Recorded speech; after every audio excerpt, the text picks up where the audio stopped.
कभी कभी बदला लेने के लिए इंसान को खुद राक्षस बनना पड़ता है और इस कहानी में एक लड़की अपने पति के कातिलों को मारने के लिए एक ऐसे इंसान के पास जाती है जिसने पूरी जिंदगी सिर्फ लोगों की जान ली है। लेकिन धीरे धीरे यह मिशन सिर्फ बदले तक सीमित नहीं रहता, क्योंकि इस खतरनाक रास्ते पर चलते चलते एक खूनी कातिल पहली बार किसी के लिए बदलने लगता है। और यहीं से शुरू होती है एक ऐसी कहानी जहां प्यार भी है और दर्द भी। तो चलिए बिना समय बर्बाद किए शुरू करते हैं ओ रोमियो की पूरी कहानी। कहानी की शुरुआत होती है उस्तरा नाम के एक सुपारी किलर से। उस्तरा बाहर से जितना शांत दिखता है, अंदर से उतना ही खतरनाक इंसान है। उसके लिए किसी की जान लेना कोई बड़ी बात नहीं है। वो अपने घर में बैठकर गिटार बजा रहा होता है, जैसे उसकी जिंदगी में कोई परेशानी ही ना हो। तभी उसका साथी छोटू उसके पास आता है और बताता है कि खान का फोन आया है। खान एक इंटेलिजेंस ऑफिसर है जिसने कई साल पहले उस्तरा की जान बचाई थी, इसलिए उस्तरा उसके सामने कभी पूरी तरह मना नहीं कर पाता। खान उसे तुरंत मिलने के लिए बुलाता है। उस्तरा पहले जाने से बचने की कोशिश करता है, लेकिन खान उसे याद दिलाता है कि उसने उसकी जान बचाई थी और अब उसे उसका काम करना ही पड़ेगा। फोन कटते ही उस्तरा को बहुत गुस्सा आता है। वो अपने साथियों पर चिल्लाने लगता है कि खान को कैसे पता चला कि वो घर पर है। तभी उसकी दादी सामने आती हैं और बताती हैं कि उन्होंने खुद खान को बताया, क्योंकि उन्हें लगता है कि खान उसका भला चाहता है। उस्तरा अपनी दादी की बात मानकर उससे मिलने चला जाता है। वहां पहुंचने पर खान उसे एक काम देता है। उसे जलाल के एक खास आदमी को मारना है। जलाल का नाम सुनते ही उस्तरा के चेहरे का रंग बदल जाता है। ये नाम उसके पुराने जख्मों से जुड़ा हुआ है, लेकिन वो बिना ज्यादा सवाल किए उस काम के लिए तैयार हो जाता है। उस्तरा सीधे उस जगह पहुंचता है जहां उसका टारगेट बैठा होता है। वहां अचानक गोलियां चलने लगती हैं और कुछ ही मिनटों में सब खत्म हो जाता है। उस्तरा अपना काम पूरा कर देता है, लेकिन इस दौरान उसकी जान भी खतरे में पड़ जाती है। बहुत से लोग उस पर हमला कर देते हैं। तभी खान आकर उसकी जान बचा लेता है। अब उस्तरा चुपचाप वहां से वापस लौट आता है। घर पहुंचने के बाद उसे वहां एक लड़की दिखाई देती है जो दरवाजे के पास खड़ी होती है। वो लड़की बहुत शांत है, लेकिन उसकी आंखों में ऐसा दर्द है जो साफ दिखाई देता है। उसका नाम अफसा है। वो उस्तरा के पास आती है और उसे एक आदमी को मारने की सुपारी देती है। उस्तरा पहले तो इस बात पर हंसने लगता है। उसे लगता है कि ये कोई मजाक है, लेकिन जब अफसा जलाल का नाम लेती है तो वो चौंक जाता है। उस्तरा उससे पूछता है कि उसे उसका पता कैसे मिला। अफसा बताती है कि उसे एक चाची की दुकान से उसके बारे में पता चला। उस्तरा उसे समझाने की कोशिश करता है कि वो जिन लोगों से दुश्मनी लेने की बात कर रही है वे बहुत ताकतवर है, उनसे लड़ना आसान नहीं है। फिर वो उससे पूछता है कि बदले में उसे क्या मिलेगा। अफसा कुछ देर चुप रहती है, फिर धीरे से कहती है कि वो जो चाहेगा वो करने को तैयार है। ये सुनकर वहां मौजूद सभी लोग चुप हो जाते हैं। उस्तरा को समझ आ जाता है कि ये लड़की बहुत टूट चुकी है। वो उसे समझाता है कि वो इस रास्ते पर ना जाए, लेकिन अफसा कुछ नहीं बोलती और वहां से चली जाती है। उस रात अफसा अपने घर जाकर खुद को खत्म करने की कोशिश करती है, लेकिन तभी उसके दिमाग में अपने पति की यादें आने लगती हैं। वो एक समय बहुत खुश थी। उसे महबूब नाम के एक लड़के से प्यार था।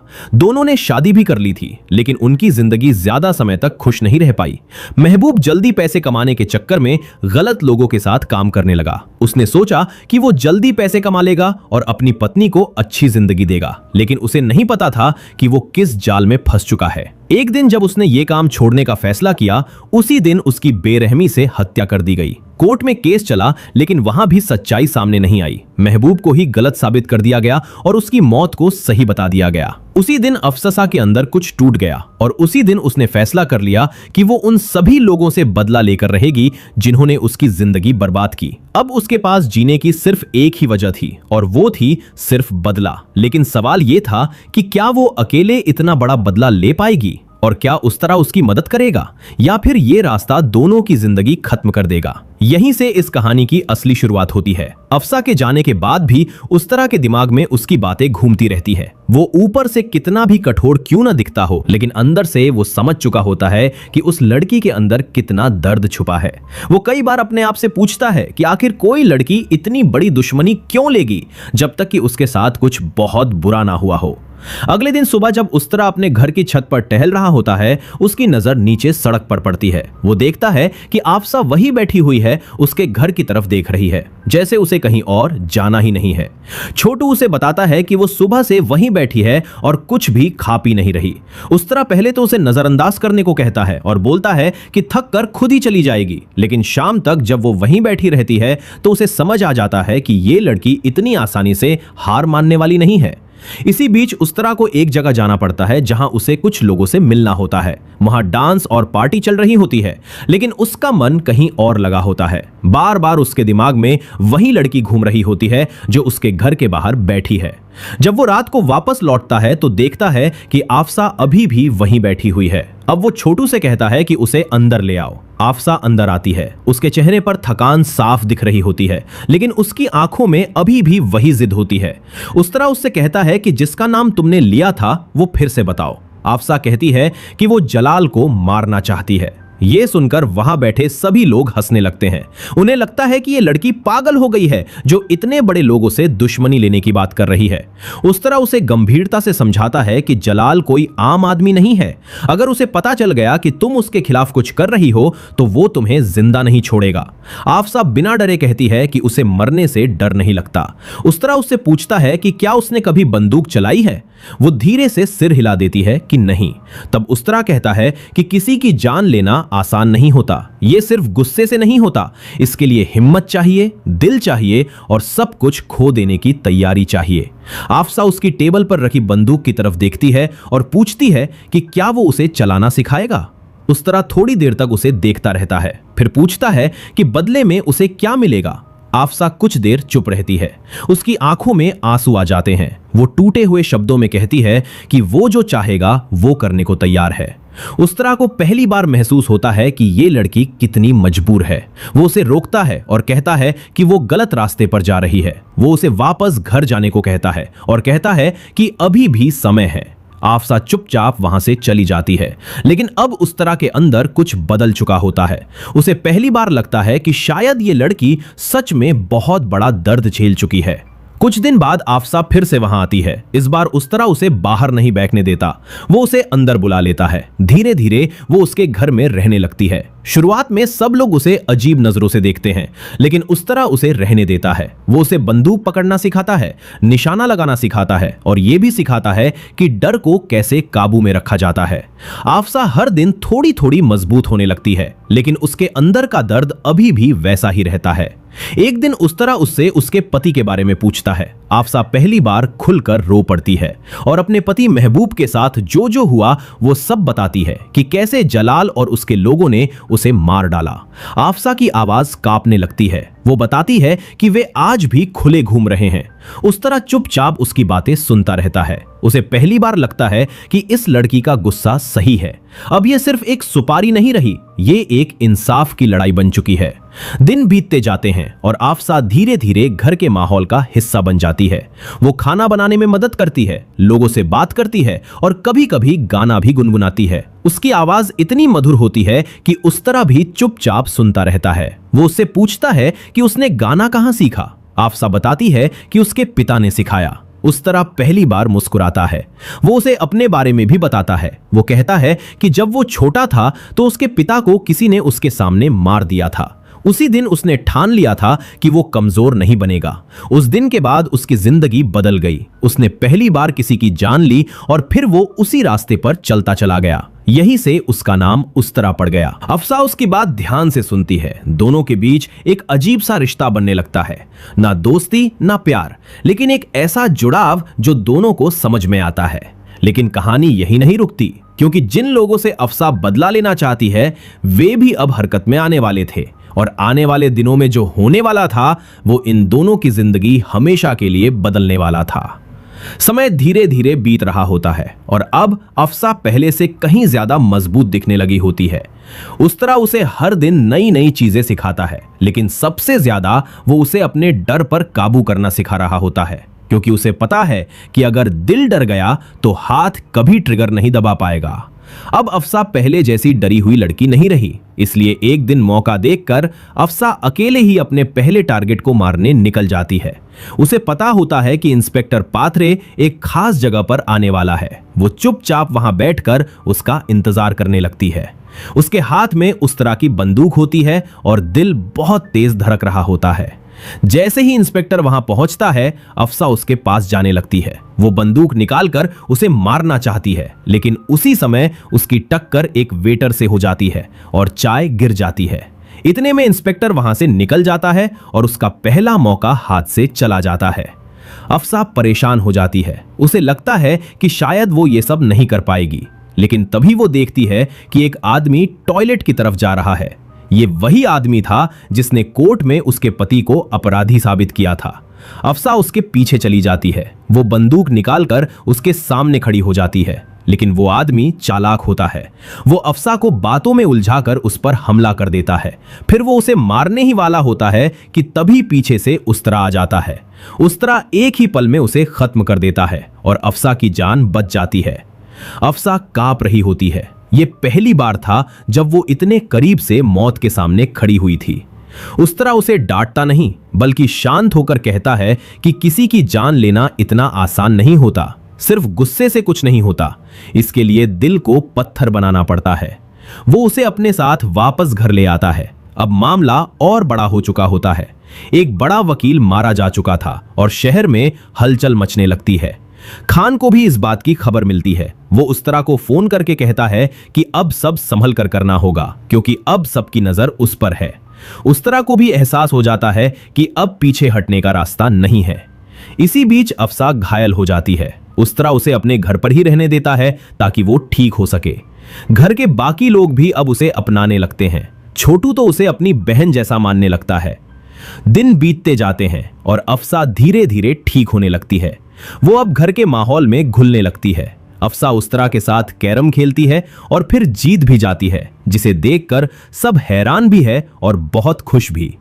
उस्तरा भी उसके साथ समय बिताने में लगा होता है। उसे खुद समझ नहीं आता कि उसके अंदर क्या बदल रहा है। वो एक ऐसा आदमी था जिसे किसी से कोई फर्क नहीं पड़ता था, लेकिन अब अगर अफसा थोड़ी देर भी नजर ना आए तो उसे बेचैनी होने लगती है। एक रात जब सब सो रहे होते हैं, तब उस्तरा कुछ लड़कियों को घर लेकर आता है। ये उसकी पुरानी जिंदगी का हिस्सा था, लेकिन उस रात जब अफसा उन आवाजों को सुनती है तो वो सो नहीं पाती। वो बाहर आकर बैठ जाती है और धीरे धीरे गाना गुनगुनाने लगती है। उसकी आवाज सुनकर उस्तरा नीचे आ जाता है। वो उससे पूछता है कि वो इतनी अच्छी तरह गाना कैसे गा लेती है। अफसा उसे बताती है कि संगीत ही उसकी जिंदगी था, क्योंकि उसने बचपन से यही सीखा था। उस्तरा उसकी बातों को चुपचाप सुनता है। अब दोनों के बीच एक गहरा जुड़ाव बन चुका होता है। दोनों एक दूसरे के दर्द को समझने लगे होते हैं। लेकिन इसी बीच उस्तरा को खान का फोन आता है। खान उसे बताता है कि जल्द ही एक बड़ा ड्रग्स का सौदा होने वाला है और उसे वहां जाना होगा। उस्तरा तैयार हो जाता है। छोटू मजाक में कहता है कि काम खत्म करके सब लोग कहीं बाहर घूमने चलेंगे। उस्तरा अफसा से भी पूछता है कि क्या वो उनके साथ जाना चाहती है। अफसा कुछ देर सोचती है, फिर धीरे से कहती है कि नहीं। वो कहती है कि वो अब यहां से वापस जाना चाहती है। उस्तरा हैरान हो जाता है। वो उससे पूछता है कि अचानक क्या हुआ। अफसा कहती है कि उसे लगता है कि वो इस रास्ते के लिए नहीं बनी है। वो किसी की जान नहीं ले सकती। उस्तरा उसे समझाता है कि अगर वो अपनी लिमिट पार नहीं करेगी तो वो कभी बदला नहीं ले पाएगी। वो उसे उसके पति की आखिरी रात के बारे में बताता है कि कैसे उसे धोखे से मारा गया था। ये सुनकर अफसा के अंदर फिर से वही आग जल उठती है और इस बार वो फैसला कर लेती है कि अब वो पीछे नहीं हटेगी। वो उस्तरा के साथ जाने के लिए तैयार हो जाती है, लेकिन उसे नहीं पता था कि आगे जो होने वाला है वो सिर्फ बदले की लड़ाई नहीं होगी, बल्कि उनकी जिंदगी की सबसे खतरनाक शुरुआत होगी।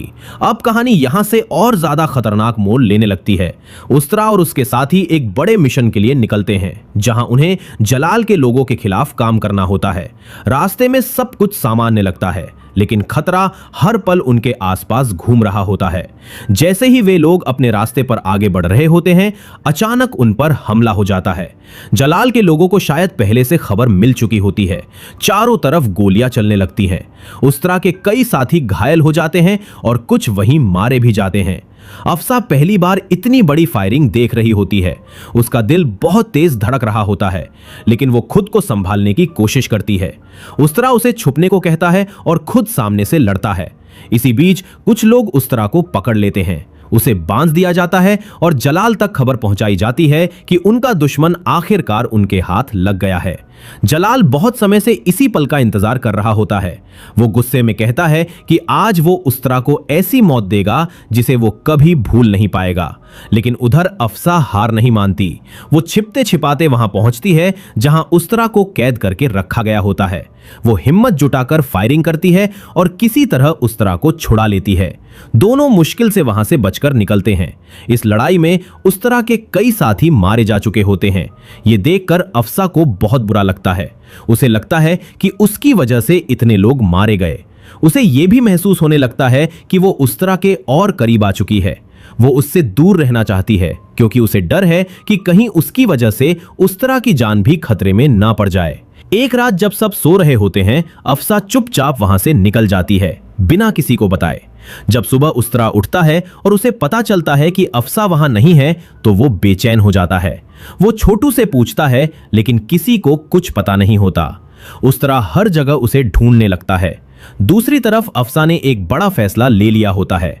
वो अपनी पहचान छुपाकर इंस्पेक्टर पाथरे के करीब पहुंचने की कोशिश करती है। उसे पता होता है कि अगर उसे जलाल तक पहुंचना है तो पहले उसके आसपास के लोगों को खत्म करना होगा। वो अपना नाम और पहचान बदलकर इंस्पेक्टर की जिंदगी में जगह बना लेती है। धीरे धीरे वो उसके भरोसे में आ जाती है। इधर उस्तरा उसे ढूंढते ढूंढते चाची की दुकान तक पहुंचता है, लेकिन वहां भी अफसा नहीं मिलती। वो खान से भी कहता है कि उसे ढूंढने में मदद करे। अफसा के बिना उस्तरा पूरी तरह बदल जाता है। वो पहले जैसा नहीं रहता। वो गुस्से में आकर जलाल के ठिकानों पर हमला करने लगता है। उसके ड्रग्स के अड्डों में आग लगा देता है। खान इस बात पर उससे बहुत नाराज होता है और कहता है कि वो बिना सोचे समझे काम कर रहा है, लेकिन उस्तरा को अब किसी की परवाह नहीं होती। वो सिर्फ अफसा को ढूंढना चाहता है। इसी बीच उसे एक दिन अचानक अफसा की झलक मिलती है। वो देखता है कि अफसा अब इंस्पेक्टर पाथरे के साथ है। उसने उससे शादी कर ली है और अपनी पहचान छुपा रखी है। ये देखकर उस्तरा अंदर से टूट जाता है।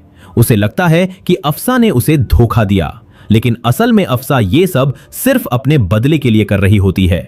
वो जलाल तक पहुंचने के लिए इंस्पेक्टर के करीब आई होती है।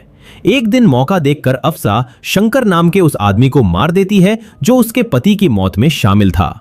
उस्तरा दूर से ये सब देख लेता है और उसे समझ आता है कि अफसा अभी भी अपने मकसद के लिए लड़ रही है। वो चाची से पूछता है तो उसे पता चलता है कि खान और अफसा दोनों मिलकर जलाल तक पहुंचने की कोशिश कर रहे हैं। उस्तरा को गुस्सा भी आता है और दुख भी होता है कि उसे इस प्लान में शामिल नहीं किया गया। वो अफसा से मिलने जाता है और उससे पूछता है कि वो उसे छोड़कर क्यों चली गई। अफसा कहती है कि वो नहीं चाहती थी कि उसकी वजह से उस्तरा की जान खतरे में पड़े। वो अकेले ही अपना बदला लेना चाहती थी। उस्तरा उससे कहता है कि वो अब भी उसके साथ है और उसके सारे दुश्मनों को खत्म करेगा। उसकी आंखों में पहली बार साफ दिखता है कि वो अफसा से प्यार करने लगा है, लेकिन अफसा खुद को रोकती है। वो जानती है कि उसका रास्ता खून से भरा हुआ है और इस रास्ते का कोई अंत नहीं होता। लेकिन अब कहानी अपने सबसे खतरनाक मोड़ पर पहुंच चुकी थी, क्योंकि अब सिर्फ एक इंसान बचा था और वो था जलाल, और उससे टकराना आसान नहीं था। अफसा अपना एक टारगेट खत्म कर चुकी होती है और धीरे धीरे जलाल के करीब पहुंच रही होती है। दूसरी तरफ उस्तरा भी सब कुछ जान चुका होता है कि अफसा ने उसे धोखा नहीं दिया था, बल्कि वो खुद को उससे दूर रखकर उसे बचाने की कोशिश कर रही थी। इसी बीच खान अफसा से मिलने के लिए उसे एक ट्रेन में बुलाता है। उसे कुछ जरूरी जानकारी देनी होती है, लेकिन इस मीटिंग की खबर किसी तरह इंस्पेक्टर पाथरे तक पहुंच जाती है। इंस्पेक्टर को पहले से शक हो चुका होता है कि अफसा कुछ छुपा रही है। वो अपने लोगों के साथ उस ट्रेन को रोकने की तैयारी करता है। उधर उस्तरा को भी इस बात का पता चल जाता है कि वहां खतरा है। वो तुरंत वहां पहुंच जाता है। ट्रेन के अंदर खान और उस्तरा की मुलाकात होती है। दोनों के बीच बहस शुरू हो जाती है। खान उसे डांटता है कि वो बिना सोचे समझे काम कर रहा है और सब कुछ खराब कर देगा। उसी समय ट्रेन अगले स्टेशन पर रुकती है और इंस्पेक्टर अपने लोगों के साथ अंदर घुस आता है। अचानक चारों तरफ गोलियां चलने लगती हैं। अफसा को पहले ही नीचे उतार दिया जाता है ताकि वो सुरक्षित रहे। ट्रेन के अंदर खान, उस्तरा और इंस्पेक्टर के बीच भयानक फायरिंग होती है। इस फायरिंग में खान घायल हो जाता है। इंस्पेक्टर उस्तरा के गले में गोली मार देता है और वो ट्रेन से गिरकर नीचे पानी में जा गिरता है। सबको लगता है कि उस्तरा मर गया। जब अफसा को यह खबर मिलती है तो वो पूरी तरह टूट जाती है। वो जोर जोर से रोने लगती है। उसे लगता है कि उसकी वजह से एक और इंसान की जान चली गई, लेकिन वो हार नहीं मानती। वो फैसला कर लेती है कि अब वो किसी भी हालत में जलाल को खत्म करके ही दम लेगी। इंस्पेक्टर उसे अपने साथ ले जाता है और कहता है कि उसे एक खास इवेंट में जाना है जहां जलाल भी आने वाला है। उधर जलाल को भी अब सब कुछ पता चल चुका होता है। उसे पता चल जाता है कि अफसा उसी के खिलाफ साजिश कर रही थी। इवेंट में जब सब लोग मौजूद होते हैं, अफसा मौका देखकर जलाल को मारने की कोशिश करती है, लेकिन इस बार वो पकड़ी जाती है। जलाल उसके सामने खड़ा होकर मुस्कुराता है। उसे पहले से सब पता होता है। इंस्पेक्टर भी वहां मौजूद होता है। वो जलाल से कहता है कि अफसा को मार दिया जाए, लेकिन जलाल उसे खुद मारने को कहता है। इंस्पेक्टर अफसा की तरफ देखता है, लेकिन वो उसे नहीं मार पाता। शायद कहीं ना कहीं उसके दिल में उसके लिए कुछ बदल चुका था। उसी पल अफसा मौका पाकर उस इंस्पेक्टर को मार देती है। जलाल गुस्से में आ जाता है और अफसा को कैद कर लेता है। वो कहता है कि अब वो उस्तरा का इंतजार करेगा। उसे पूरा भरोसा होता है कि अगर उस्तरा जिंदा है तो वो जरूर उसे बचाने आएगा, और अगर वो नहीं आया तो वो अफसा को मार देगा। लेकिन जलाल को नहीं पता था कि उस्तरा अभी भी जिंदा है। सबको लगता है कि उस्तरा मर चुका है। ट्रेन से गिरने के बाद उसका कोई पता नहीं चलता, लेकिन सच कुछ और होता है। उस्तरा बच जाता है। वो बुरी तरह घायल होता है। उसकी आवाज भी पहले जैसी नहीं रहती, लेकिन उसकी सांसें चल रही होती हैं। उसके अंदर अब सिर्फ एक ही चीज बची होती है, और वो थी अफसा को बचाना। उसे जब यह पता चलता है कि अफसा को जलाल ने कैद कर लिया है, तो वो बिना समय बर्बाद किए अकेले ही निकल पड़ता है। उसे पता होता है कि यह लड़ाई आसान नहीं होगी, लेकिन अब उसके पास खोने के लिए कुछ बचा भी नहीं होता। उधर जलाल अपने महल जैसे घर में बैठा होता है। उसके चेहरे पर गुस्सा और दर्द दोनों होते हैं। वो अपनी पत्नी रबिया से बात करता है। रबिया दीवार पर एक नीला चांद बना रही होती है। वो बार बार अपने बच्चों का जिक्र करती है। जलाल ये सब सुनकर परेशान हो जाता है। उसके अंदर भी बहुत दर्द छुपा होता है। वो उन दिनों को याद करता है जब उसका परिवार उसके साथ था, लेकिन फिर उसे याद आता है कि उसके भाई की मौत हुई थी, और वो मानता है कि उसका जिम्मेदार उस्तरा है। उसे नहीं पता होता कि सच्चाई कुछ और है। उधर उस्तरा धीरे धीरे जलाल के घर तक पहुंच जाता है। रास्ते में जो भी उसके सामने आता है वो उसे खत्म करता जाता है। उसकी हालत बहुत खराब होती है, लेकिन वो रुकता नहीं। आखिरकार वो उस कमरे तक पहुंच जाता है जहां अफसा कैद होती है, लेकिन वहां उसकी मुलाकात पहले रबिया से होती है। रबिया उसे पहचान लेती है, क्योंकि कुछ साल पहले जलाल के भाई को रबिया ने ही मारा था, ना कि उस्तरा ने। उसने रबिया को बचाने के लिए उसके खून का इल्जाम खुद पर ले लिया था। इसलिए अब रबिया अपना फर्ज निभाती है और उसे चुपचाप उस कमरे की चाबी दे देती है जहां अफसा कैद होती है। उस्तरा चुपचाप दरवाजा खोलता है। अफसा उसे देखकर हैरान रह जाती है। उसे लगता है कि वो सपना देख रही है। वो रोने लगती है। उस्तरा धीरे से कहता है कि वो उसे यहां से लेकर जाएगा। दोनों वहां से निकलने लगते हैं, लेकिन अब तक जलाल को खबर मिल चुकी होती है। जलाल अपने लोगों को लेकर बाहर आ जाता है। वो गुस्से में पागल हो चुका होता है। जब उसे पता चलता है कि उसकी बीवी ने ही उस्तरा की मदद की, तो वो अपना आपा खो देता है। वो रबिया को सबके सामने मार देता है। ये देखकर अफसा कांप जाती है।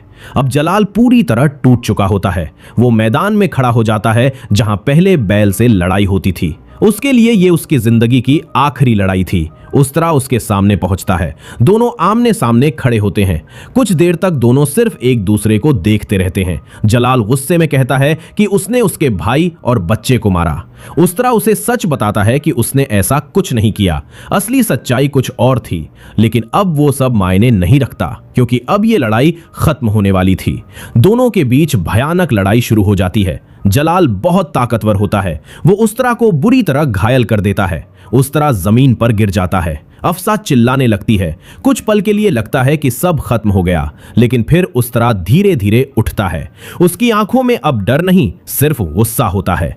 वो एक बार फिर जलाल पर हमला करता है। इस बार वो पूरी ताकत से लड़ता है। आखिरकार जलाल कमजोर पड़ने लगता है। उस्तरा उसे पकड़कर घुटनों के बल गिरा देता है, लेकिन उसे मारता नहीं।